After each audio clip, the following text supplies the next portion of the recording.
nauulanan. Na hindi ko alam pagka malakas ang ulan kung nasaan sila. Pag malakas ang init, hindi ko alam kung nasaan din sila. Samantala yung tao, pagka maulan, may sisilungan. Pag mainit, may aircon. Ang sarap ng buhay ng tao, ano? Pag sobrang init sa labas, pasok ka lang sa may aircon, komportable ka na. Samantala ang mga ibon, hindi mo alam kung saan pumapasok, saan sila naroon sa pagkasobrang init. Kaya minsan ang tanong ko rin, pinapawisan din kaya sila?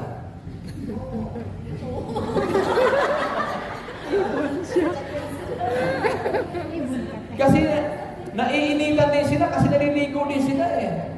Pag napupunta sa ilog, talagang Naliligo. binabasa din ang katawan nila, ibig sabihin naiinitan din sila. O tatanungin ko po kayo, yung manok, nakita na kayo ng manok? Amen.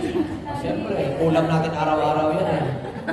Paborito ng Pilipino, manok. Kaya, tingin sa katabi. O ito ngayon, ang tanong. Ang manok, pag umiinom ng tubig, bakit tumitingala sa langit? Nagpapasalamat sa Diyos. Tuwing iinom, titingala sa langit.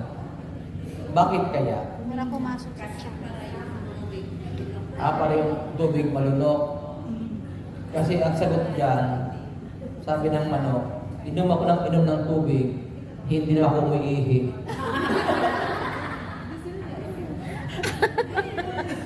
Joke lang yun. Bakit mo may sabihin? Sabi na, ano naman? Maring tama kayo. Kaya sa tumitingala, kasi nagpapasalamat. Pero wala namang atang manok nagpapasalamat sa Diyos. Kasi hindi mo sila marunong magpasalamat. Ang tamang sagot doon, yun talaga sila. Yun ang nature nila.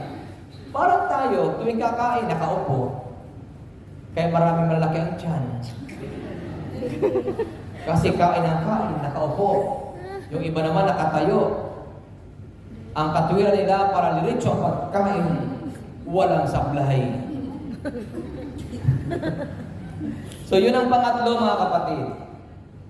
Pang-apat, sabi dito, para mapagtagumpayan ang pag-aalala, dapat nating kilalanin na hindi ito makakatulong sa atin. Yung pagkabalisa, sabi doon, hindi ka nito matutulungan. Wala itong mariresolbang problema sa iyo. Nang ibig sabihin, pag ikaw ay nabalisa, hindi mariresolba ang problema mo. Pag nabalisa ka. So para tayo ay hindi nababalisa, ay huwag mo nang intindihin yung pagkabalisa kasi alam naman natin na hindi nito malulutas ang iyong problema. At ang pagkabalisa, hindi nito mababago ang sitwasyon mo. Tama ba? For example, balik tayo sa may utang. May utang ka. Isip pa ng isip. Tungkol sa utang mo. Ang tanong, pagkatapos mong mag-isip, bayad na ba ang utang mo? O hindi pa rin. Kaya huwag ka mag-isip na mag-isip. Kung wala ka magpambayad, huwag ka mag-isip na mag-isip. Bakit? Kasi alam mo naman na kahit mag-isip ka na mag-isip, pagkatapos mo mag-isip, hindi pa rin bayad ang utang mo. Amen ba? Tapos pag-iisip ka, naku baka dumating yung magsisigil sa akin. Ano naman kung dumating? Kahit pag-isip ka na mag-isip, baka dumating. Pag dumating siya, ang tanong, bayad ba ang utang mo? Hindi pa rin. Kaya nga pinagbabawal ng Bible ang pagkabalisa kasi hindi ka nito matutulungan. Kaya tingin uli sa katabi. Sabihin mo sa katabi mo, tumigil-tigil ka na sa pag-aalala. Dahil hindi malulutas ang problema mo sa pagkabalisa. Tama ba? Amen. O siya kasabing tama. Kaya ipanangatagyaw yung loob. Relax lang kayo. Sabi nga ni Brother Meding, kalma ka lang, kalmado lang. Kasi pag kalmado ka, panalo ka. Amen. Pag-isip ka ng isip, talo ka. Amen. Ngayon, kung gusto mong talo, sige, mag-isip ka na mag-isip. Naniniwala pa kayo na ang kaiisip ay nagdadala sa atin sa hindi magandang kalusugan. May naka-encounter na po ako niyan. Yung bang kaisip na kaiisip hanggang sa nagkaroon siya ng anxiety. Yung mga may anxiety, yan yung mga tao na walang tiwala sa kapwa. Ang laging iniisip, nag-iisipan siya. Yun may mga anxiety. Kaya pag nag-iisip ka lagi ng masama sa kapwa, ibig sabihin nun may anxiety ka. Pag hindi ka tumigil na kaiisip sa iyong kapwa, hindi na anxiety meron ka. May sayad ka na. Bakit? Kasi, bakit kaisip? Nag-isip sa kapwa mo, wala namang ginagawa sa kapwa mo. Tama. Tama ba? Amen. Nag-uusap-usap lang kami, nag-uusapan. Tama. Kasi nga, kung ano-ano lang ating iniisip. Totoo lang, hindi masama ang mag-isip. Pero, ang sobrang pag-iisip, yun ang masama. Kung wala ka naman tarang ginagawa na mali, iyan ako may nag-uusap-usap. Bakit mo pag-iisipan sila na ikaw pinag-uusapan?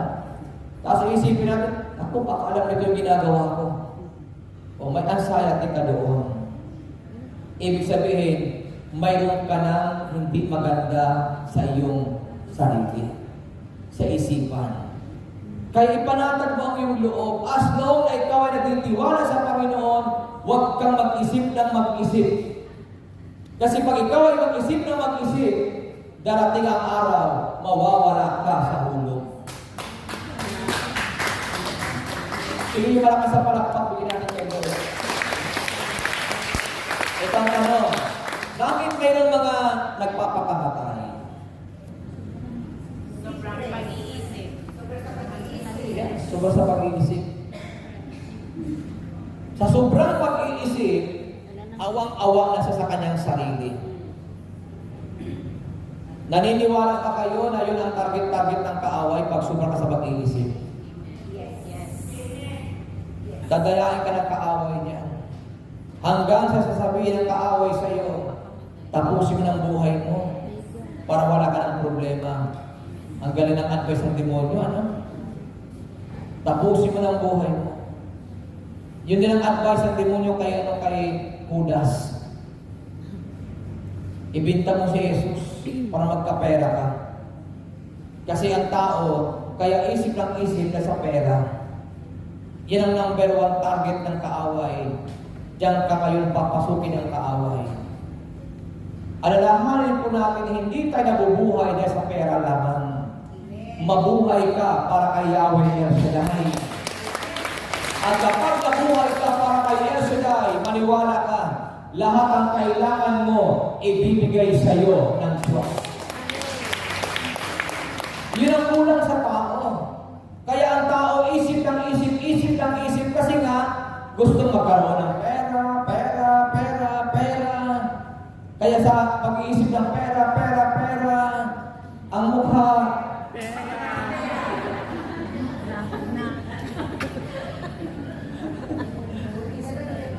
Amen po.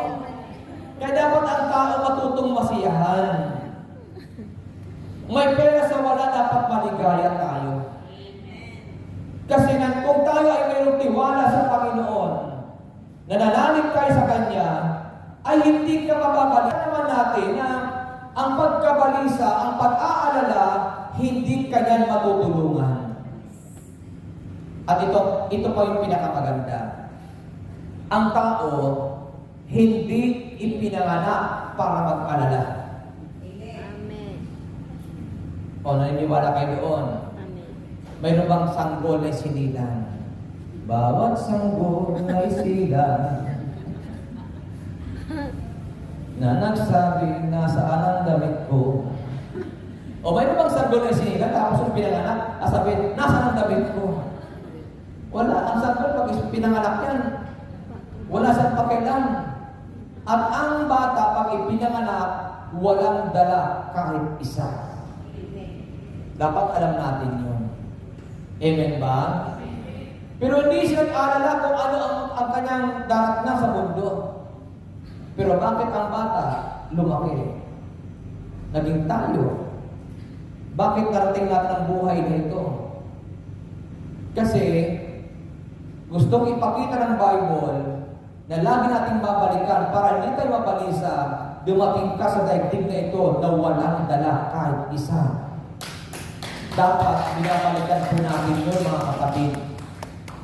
Amin ba? At kung tayo ay nabuhay sa daigdig na ito, kahit hindi natin alam ang ating kahinatnan, at ito tayo ngayon. Kung narating mo ang buhay mo ngayon, dapat kang magpasalamat. Ibig sabihin, lalo may gagawin ang Diyos sa iyo kung ikaw ay makitiwala sa Kanya. Amin po? Amen. At ito pa, naniniwala pa kayo na sa sinapupunan pa lang ng ina ay mananagumpay na tayo? Amen. O sino naniniwala sa sinapupunan pa lang ng ina ay tayo ay mananagumpay na? O di ba alam niyo naman ang science, di ba? Bago tayo nabuo, million sperm ng lalaki, pero isa lang ang nagtatagumpay. Ikaw yun. Bakit? Ang dami nag-uunahan, pero nakipag-unahan ka. Kasi ang galing mo. Sabihin mo sa katabi mo, magaling ka. Lumusot ka. Ikaw ang nakalusot, kaya magaling ka ngayon. Kaya hindi ka tanungan, managumpay ka. Amen! Ba? Ang dami mong tawag doon yung kompetensya. Pero ikaw ang nakalusot. Ikaw ang nauna. Ibig sabihin doon, mahusay ka. Amen. Kaya sabihin mo sa katabi mo, mahusay ka. Kaya, huwag kang malulungkot. Hindi ito alam ng iba. Nasa sinapupunan pa lang ng iyong ina, ikaw na yung nakipag-unahan. Nakipagdigma ka na, nakipaglaban ka na. Eh kung marami kayong nagsabay-sabay, hindi pa kayong lumabas. Pero bakit isa ka lang? Na hindi nga natin alam kung sa pakipag-unahan mo, itinataboy mo yung iba eh. Pero nakikita ka lang naman ito ng science, na ang tao, bago mabuo yan, nag-uunahan yan. Millions ang iyong kasabay. Kaya hindi ka dapat nababalisa, hindi ka dapat nag-aalala. Kasi sa sinapupunan pala ng iyong ina, ikaw ay nagtagumpay na. Amen po ba? Kaya sa araw na ito, alisin niyo po ang pag-aalala. Ang pag-iisip kung ano-ano ang iniisip. Matuwa tayo sa buhay na ito. Alam niyo kung bakit? May kasabihan tayo na, di ba yung iba pag pinanganak, pagkapanganak, patay. Yung iba naman, ilang taon lang, nawala. Yung iba naman, 20 years old, wala na. 30 years old, nawala na rin.